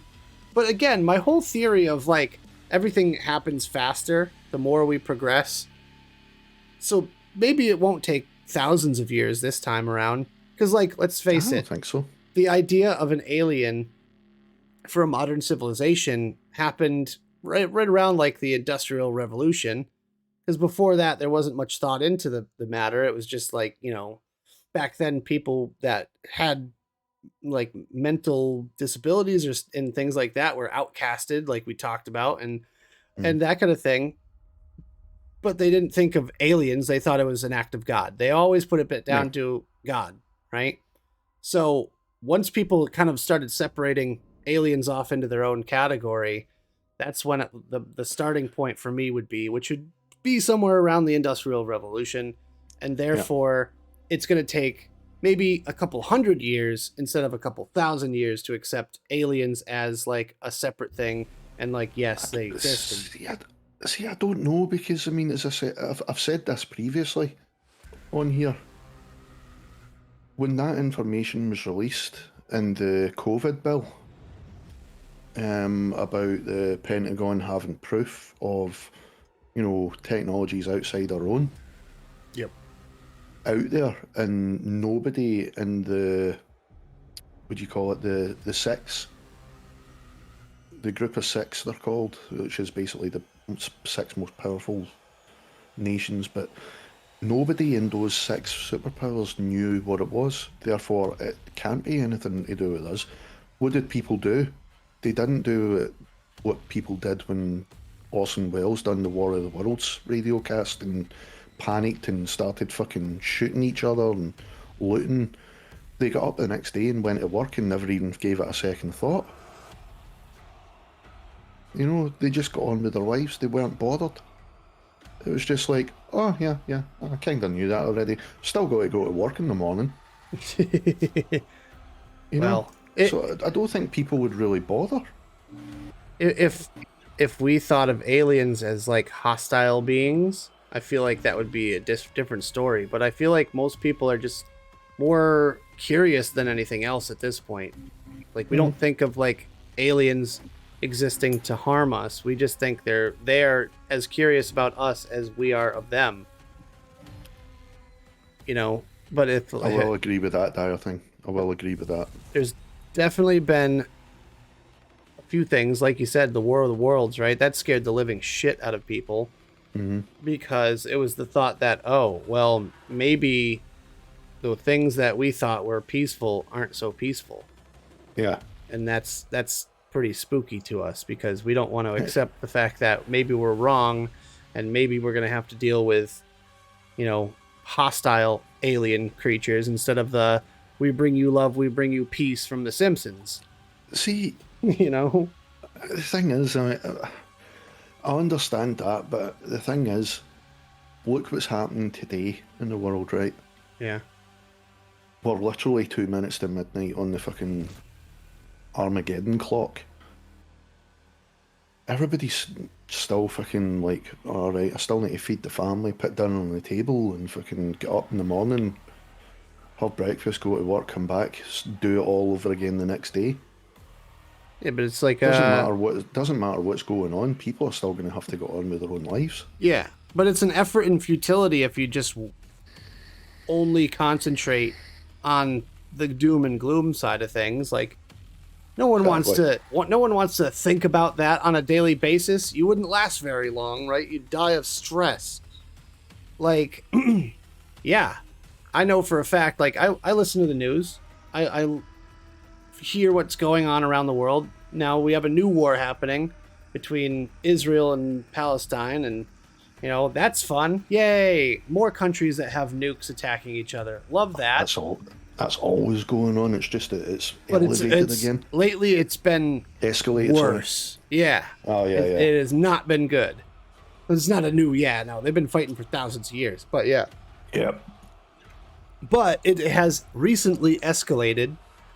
So now we have a conflict in the Middle East. We have a conflict in, Central Asia, Western Asia. I don't know, whatever you want to call Ukraine. Or Europe. Is it Europe? Eastern Europe, yeah. Sure, I don't know how they divided those countries up. Might be Upper Asia. See, that's what I'm saying. Anyways, doesn't matter. I think it's in that kind of grey area. My point is that a lot of bad shit happens on a daily basis. The only reason that we are worried about it is because we hear about it constantly. There's news channels that are 24 hours a day. They have nothing to report on but what's like happening right now. And they'll report on bad shit happening just to get ratings and views and clicks and likes and all that stuff. They'll report on anything bad happening around the world. Like, I think the whole, okay, this might be a bit controversial. Like, yes, people did die. COVID was blown a bit out of proportion. Like, yes, it's a bad disease. It's a virus that's never going to go away. We're going to have to live with it forever. But so is influenza. And influenza kills millions of people every year. And we'd still just go, take your flu shot. Get your flu shot, you know? We don't freak out about it and lock down the entire planet because of a flu. I think we were scared because of all the spooky news that happened and everyone doom and gloom and freaking out.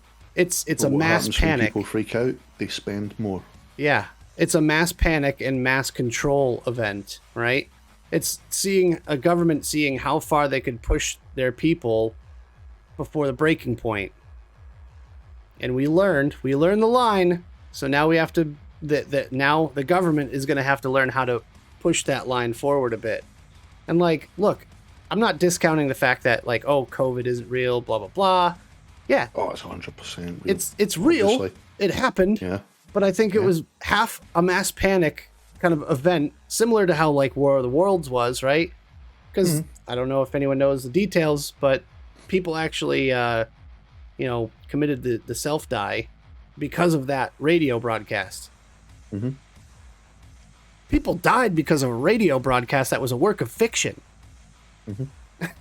You know? And like, think about what the implications are there with the whole COVID thing. It's like, oh, you need to do this, you need to do that, don't go out, wash your hands, wear gloves and a mask and face shield and blah, blah, blah, blah, blah, blah. Then you see us Americans, us great people, going out with like plastic bags over our head to just be able to go into a damn store for 2 minutes and buy some eggs, you know? And of course, every single price of absolutely everything went up, and toilet paper flew off the shelves to the point that people were selling rolls on eBay for like $3,000. But yeah, bad shit happens all the time. Do we focus on it? No. You know what would happen before, if we didn't have television or radio or any sort of internet or mass communication, and some psychopath goes out and kills a bunch of people, we wouldn't fucking know about it. So we wouldn't worry about it. You know what happens nowadays? Everyone worries about it across the country, even though it happened. It could even not even happen in this country.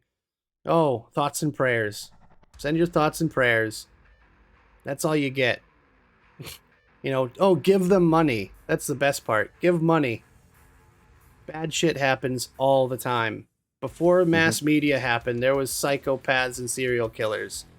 But people from New England didn't know what would happen in California because there was just no way to tell other than someone getting on a freaking horse and riding across the country and telling them, oh man, yeah, there was a crazy guy that killed a bunch of people.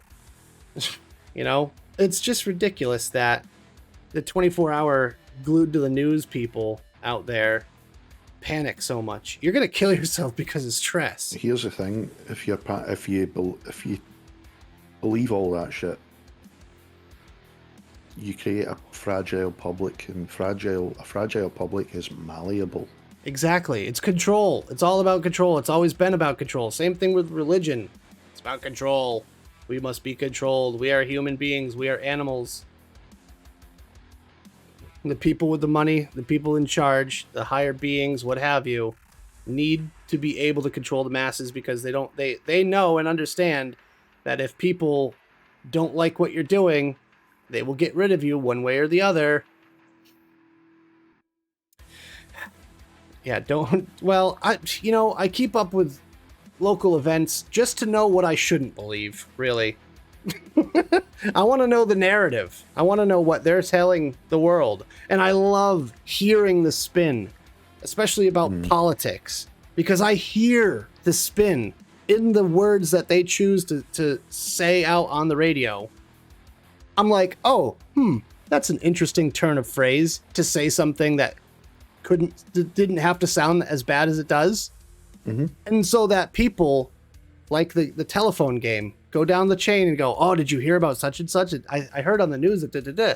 And then the next person tells that person, and it goes on Facebook and gets misinterpreted or whatever. And next thing you know, the message is kind of muddled, and it's like taking one of those pieces of plastic and bending it. Ooh, that was a risky one.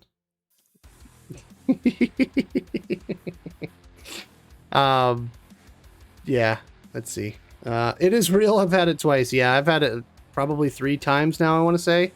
Yeah, Only same tested. here. I've only ever taken one COVID test, and it was at the airport. Well, two. No, Yeah, I've only taken one, but I know I've had it 3 times. I think it was only one. I've only taken one COVID test ever. I know I've had it 3 times though.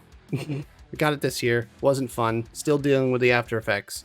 It's that low lurgy kind of, you get the gunk in the back of your throat and all that. Mhm. And for certain people, it's really bad. Like for people with, immunocompromised people, it's really bad. It's not a good thing. It's not like, I'm not trying to discount the fact that this is a deadly disease and we need to deal with it appropriately. Yes, there are people that should get the COVID vaccine and this and that. But like, do I think I need it? No, not at this point in my life. If I was elderly or immunocompromised or anything like that, I'd probably get the shot. But as of right now, I don't feel like I need it. So I don't have a vaccine. I'm triple protected now. And you still get it. You just don't die from it. Yeah, it's probably kept it to a minimum. Yeah. Which is good. But even the minimum shit. Do you end up in the hospital? No. So that's good. Jenny exactly. wound up in the hospital, unable to breathe. I remember. Half her lungs were dead. Yep. And they kept her alive, and I'm very thankful for that. With it. She's still dealing with it. She's got long COVID. Long COVID. That's a big thing, and it's a factor, right? We're learning about this as we go, as you should. Is it Ian that's got the eating problems now because of it, or is it Darth Vapor? There's a lot of little things. There's a lot of people anyway that have got like food that they used to love just does not. It tastes rancid. COVID fucked my sister up. COVID. My sister was put in hospital with it, and it actually knocked her diabetes from type 2 to type 1. That's crazy. Jesus Christ. That's wild that it can affect you like that, And she's still having to inject insulin 4 times a day. Holy fuck. But okay, Mike, you're personally affected by this. Do you think that the entire planet should freak out because it affects some people that way? No. Okay. Thank you. I don't think you should lock down the planet because a small, isolated group of people have worse symptoms. In my position, yes, they should get the jab. Sure. Because obviously I've got my mum who's ill. I've got 2 sisters that are ill. And I've got my brother-in-law who is immunodeficient thanks to ongoing chemo. I'm in the same position myself. So, yeah. I mean, I've had COVID once. I've had 5 jabs so far. Jesus. So, I'm keeping myself and my family safe. Mm-hmm. Sure. And if you feel like you need it, go for it. Does that mean I think the rest of the planet should say, fuck it, I'm getting the jab? Yeah. No. Or be forced to in certain scenarios, Mike. Don't forget about that. So a lot of people were forced to get it. If you're comfortable with getting the jab, get the jab. There you go. There you go. I think we need to make our own decisions. We need to, be able to have the freedom to choose what we want to put in our bodies, just like anything else, Yep. Granted, the way the COVID vaccine came around was a bit fucking quick. It was a bit quick, but it was based on something we already knew about because it's similar to influenza. So it's just a modified influenza vaccine as well, if you think about it. Go on, G, you had a point. Go on. Just going. This is kind of getting off the topic, but we were talking about this before. But it ties into what you were saying about having the freedom to choose. We talked about how other countries were more open about drug use, and anyone that was an addict, don't put them onto some synthetic alternative. Just wean them off of whatever it is they've already got and allow them to do it safely, in a safe spot. Turns out Glasgow now is testing safe injection sites for heroin users. Interesting. Which is a major step forward in their policies. heroin. Is that the one where they use methanol? Oh I god. couldn't tell you. It's got to be some sort of solvent. But my point is, right, especially with like the point of me saying like you should have the freedom to choose is think about it in a different scenario, as in think about it if it were something else, right? Like birth control. Imagine a world where women were forced to have birth control. If you want a job, got to get birth control. People would say, fuck that. Same situation. Well, the Western world would say, fuck that. China just says, yeah, okay. Well, we don't control China, Mike. I mean, as much as we'd like to. You know, I agree with you, though. I 100% agree with you there. Back in the 80s or 90s, the Chinese government turned around and said that you're only allowed to have one child. And it has to be a male, right? No. They just said you're only allowed one child. Okay, fair enough. Yeah, well, again, unfortunately, However, I do believe that a lot of female children were given away and whatnot, or just abandoned. There's actually a problem now where there's the male to female ratio in China is starting to drift. So, wasn't it like one child, and if it was a girl, you were done. If it was a boy, you could have one more, or vice versa. I can't remember. That sounds familiar. But either way, it doesn't matter because, unfortunately, we don't have oversight on China, so we can't control what they do.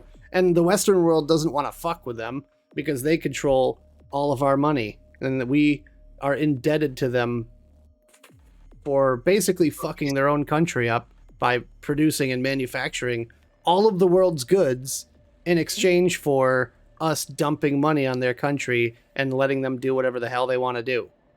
It's like the fact that we never really do much of anything to China when it comes to sanctions or anything else for their stupid shit that they pull and their horrible working conditions and sanitary and all that bullshit. Like, we're not going to touch China ever for that reason. If we fuck with China, they will just cut us off and we're just done. We don't have the manpower or resources to be able to do what China does.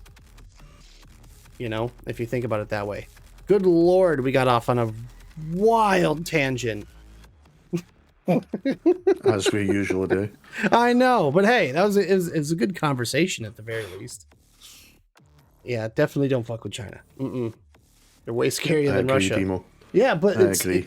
Russia is scary, like as in like a wild dog, right?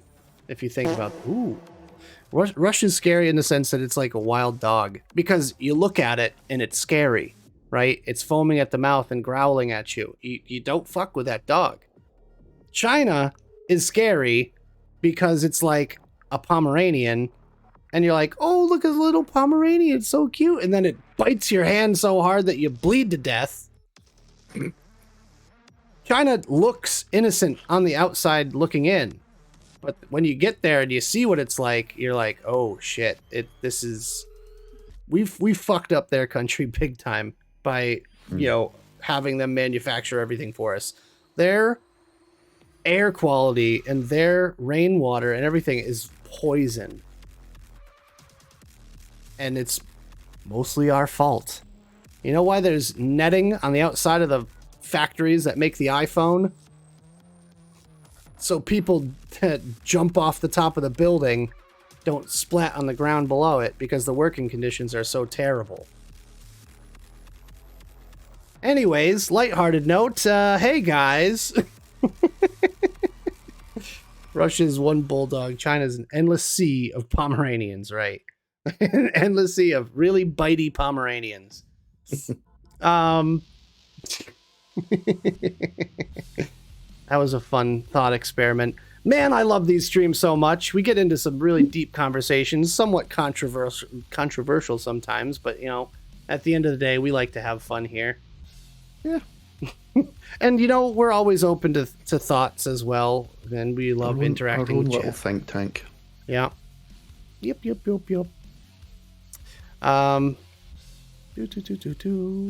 Let's see. Who should we raid?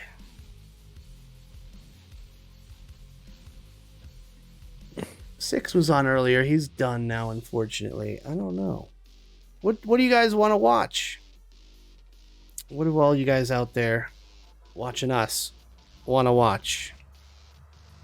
Could drop you off with some COD. We can drop you off Everyone's with gaming. Everyone's Nobody's gaming. actually just doing arty stuff or anything. I know. Let's see. Any good podcast channels streaming right now? I don't know. Talk shows and podcasts. Oh, Ew, that was a wet one. yeah.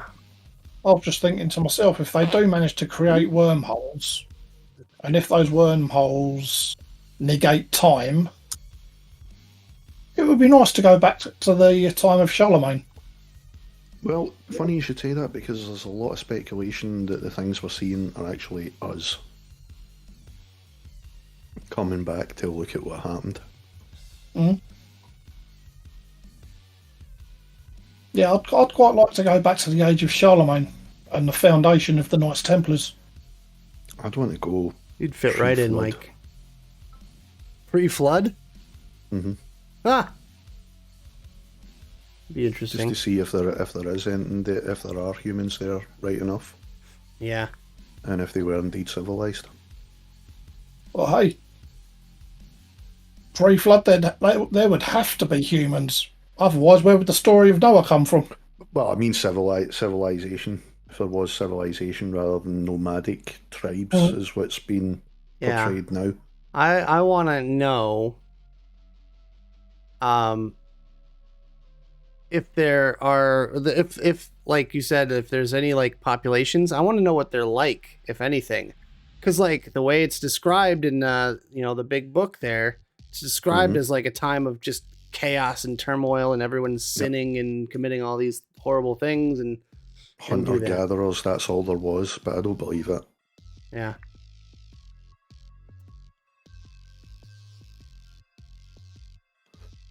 Yeah.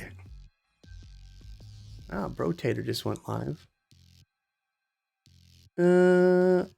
Scorpion Queen. That is French. We can't drop you off with someone French. Womp womp. Fucking back. Yeah, that was Jonah, Demo.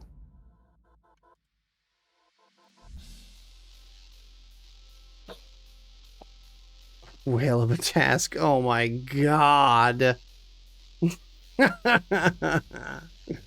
Takey's live. Oh, he's playing a new game too. I saying that, I'd also like to go back in time to sort of like the ancient Egyptian era. Yeah. Mm-hmm. That's a whole other episode, Mike. We got to end this thing.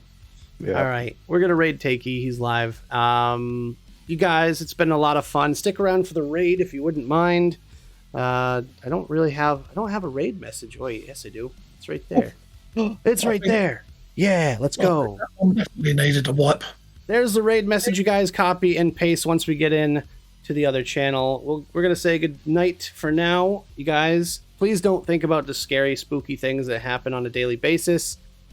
But also question what you do here, because it's never as it seems.